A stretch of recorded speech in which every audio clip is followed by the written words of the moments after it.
Ultimate test for Fiat as U.S. bank runs loom. Next on your 4-Minute Crypto Show.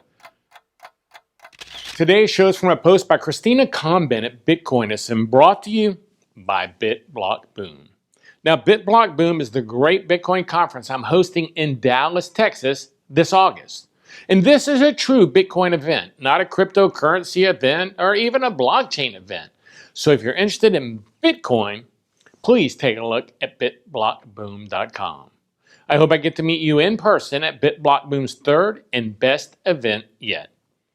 Now, perhaps one of the most disturbing effects of the coronavirus pandemic is that human beings have proven to be a little more than pack animals, rushing out to buy toilet paper in bulk.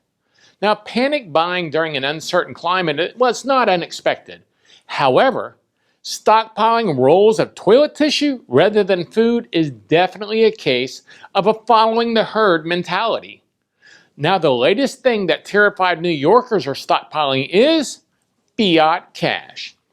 As the stock market suffered its worst day in 3 decades last week, a Midtown Bank of America branch in Manhattan saw lines of people at its ATMs. Desperate and scared, Bank of America customers were draining cash from their accounts, sometimes tens of thousands of dollars at a time.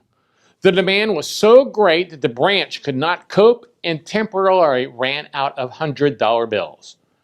This rendered it unable to fulfill large operations. In short, people couldn't access their money. Sound familiar? Now, banks across the country have been scaling back operations and closing branches. And this has been explained as a measure to help stem the spread of the virus. After all, with social distancing in place in many states, the last thing you want is to be caught in a confined space surrounded by people. However, it's starting to look as if the banks are beginning to take more drastic measures.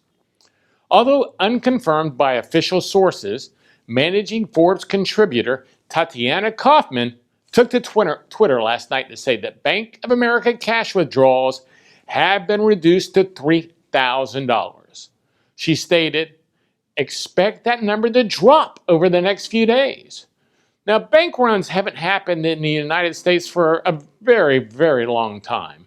Despite the global financial crisis out of which Bitcoin was born, the last major wave of bank runs was during the Great Depression in 1932.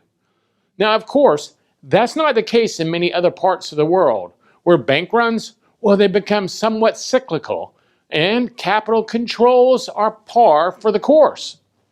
Now, less than 6 months ago, we saw Hong Kong banks running out of cash completely, and Turkey mass freezing bank accounts.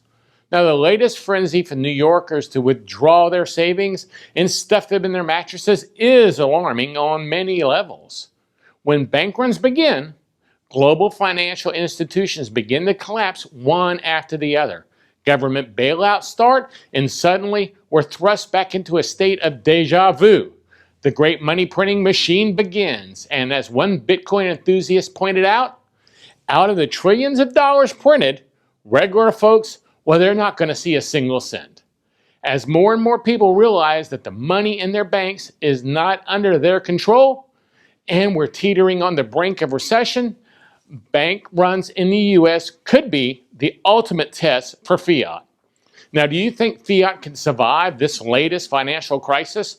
Let me know your thoughts, as always, in the comments. And if you enjoy the 4-Minute Crypto Show, please take a moment and subscribe at 4minutecrypto.com/subscribe for a new episode of this show every weekday. Maybe take a moment and give me a 5-star review or a great comment. Those things help way more than you know. And don't forget to take a look at BitBlockBoom.com if you're a Bitcoiner. This is a must-attend event and not till August.